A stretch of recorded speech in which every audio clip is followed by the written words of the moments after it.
Hey, it's Aaron from GameEnthus.com, and today I'll be taking a look at Zoned Out, which is a city building tile placement area majority / influence game for 2 to 4 players for ages 10 and up, and it plays in about 30 to 60 minutes. Zoned Out was designed by Keith Rentz with art by Jake Blanchard and was published by Gray Fox Games. As you can see, the box comes with the normal things a box has. It has a top and a bottom and sides. I don't think I need to show you the sides to prove that they're there. You believe me.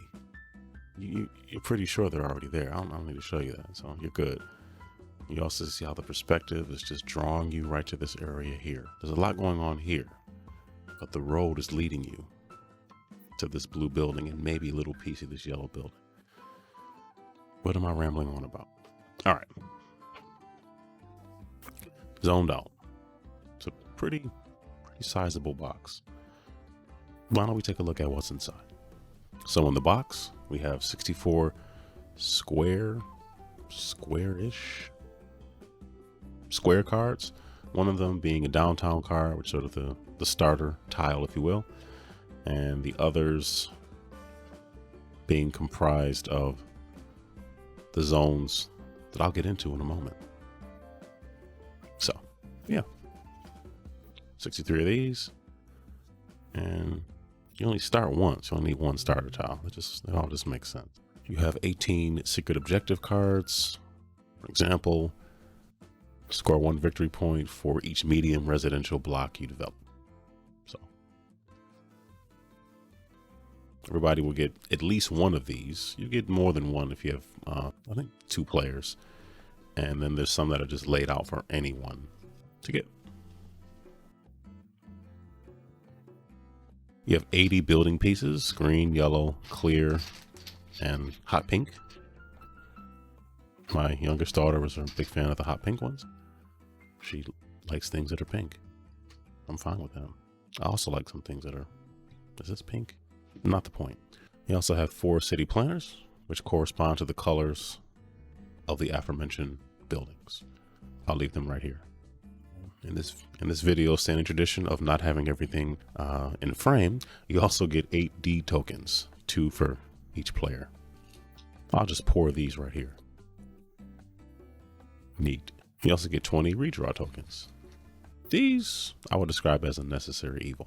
You also have 90 victory point tokens, comprised of 1s, 5s, and I'm not sure why I put these together, 10s and 50s. I could have really separated those, but I didn't. Here we are.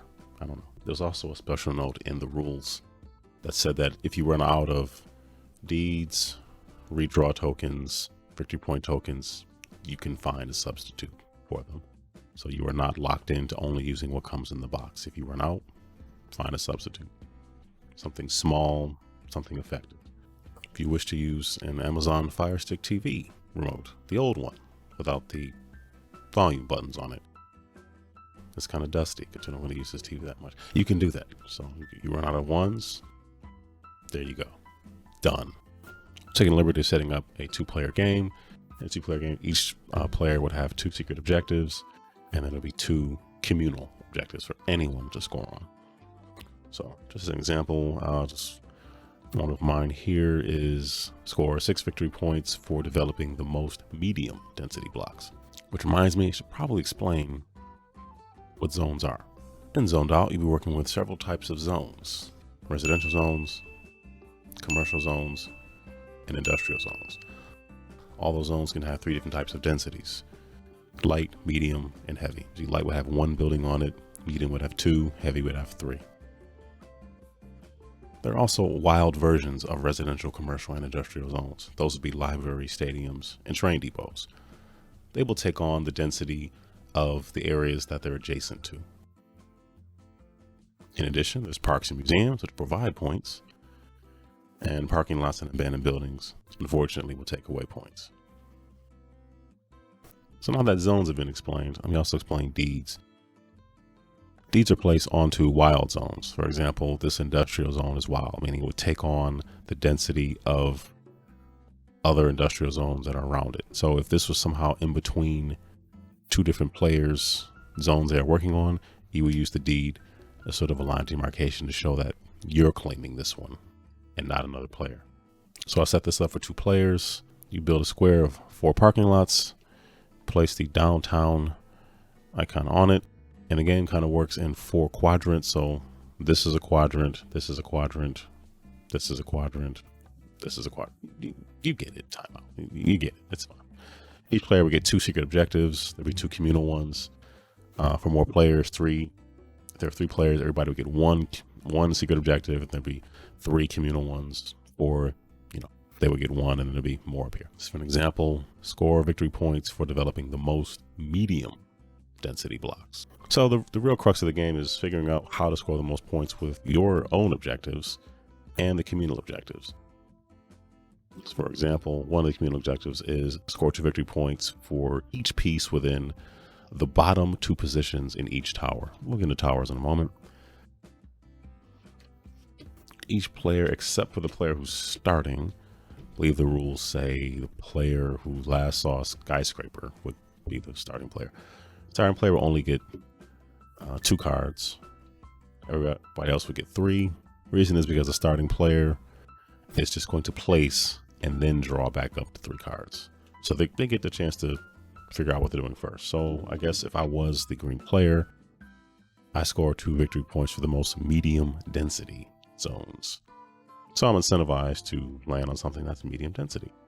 And because there are 2 commercial zones adjacent, I'm probably going to just go to this one. Now granted, this one is medium that I put it on. This one is a high density, but it's okay. It's because one of the communal objectives is you score 6 victory points for developing the most commercial blocks regardless of density. The second player, whoever has the second most, score 3 points. So, and then the first player will draw back up to 3, and I'm going from there.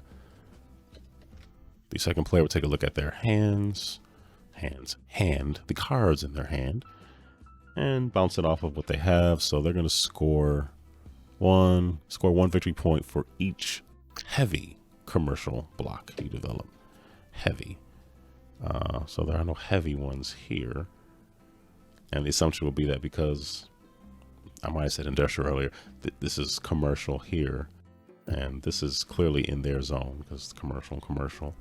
So I would have to go elsewhere, which is okay. So let's say I put this here, and I'm going to cover up this abandoned building, and I would move my city planner onto the board that way, and then draw up a card. So there are 5 basic actions you can take. You can redraw, meaning you would redraw, you get rid of 1 or all 3 of your cards and replace them, but then you would take a redraw token, which will lose you points incrementally as you get more. So you don't want to do that too often. You could lose the game if you did that too frequently. Second action, you can play a card, which you just saw me do. The third action you can take is to move your city planner, which you saw me do. The fourth, which you have not seen me do, is to develop your zone. So let's say it was the second turn that the pink player had. You don't have to do this on the second turn, just an example. And let's say I wanted to start building elsewhere. So once you build, now I could cover this up because this will kind of help them. I'm not encroaching on their zone because this is an abandoned building. So I put this here and I wanted to move somewhere else. So now I move there. So I just did steps 2 and 3, which I played a card, and I move my planner. The fourth would be you develop your zone. You develop your zone once you leave it. Once you leave your zone, you put buildings on the zone that you built up that you just left, and you score points. So for 2 city blocks, that would score me 3 victory points. And then I would draw the card. The game works in quadrants, so divided by these lines.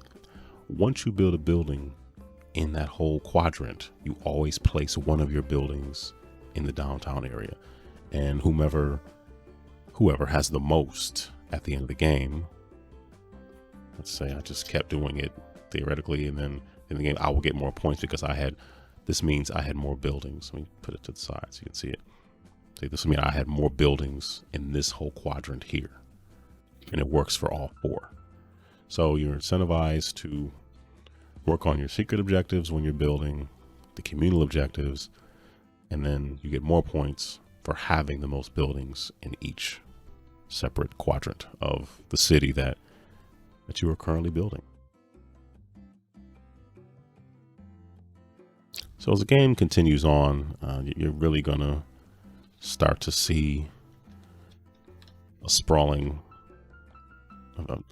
city building out, where people are really going to be trying to build huge zones, and you don't want them to do that because they're going to score more points. So if someone has a zone of 9 city blocks, they get 45 points. You probably don't want them to do that because 1, they get 45 points just doing it by default. 2, they're probably incentivized to do it even more because of their secret objectives or the objectives you can see that you also can get.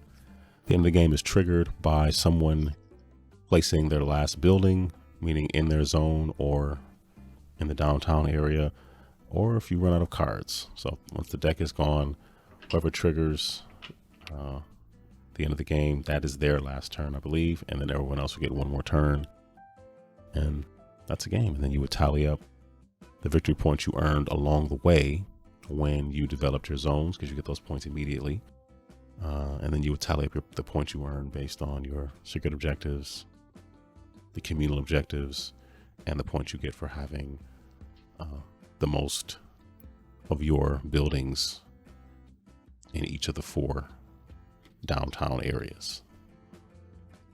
That is how Zoned Out plays. So things I liked. I like the tile placement. I like the hidden objectives that you have in the game, and just the strategies that sometimes can counter each other, which is interesting. But just the strategies in working on things only you can do versus what everyone can do, and trying to stop other people from just accruing too many points. At the pace of the game, it goes by really quickly. I know it seems like there's a lot of rules. There's really 5 things you can do, and the game has a nice quick pace to it. Really nice components. The kids and I were really big fans of all how the buildings look, and the cards and the tokens and everything. We liked how the game looks. Things I did not like: the game needs a player guide, because there's a chart for how many points you lose for redraw tokens. There's a chart for how many points you get for building X number of city blocks. Sure, the manual has it in there. Manual is fine, but having a player guide for each player would have really been nice. The deeds.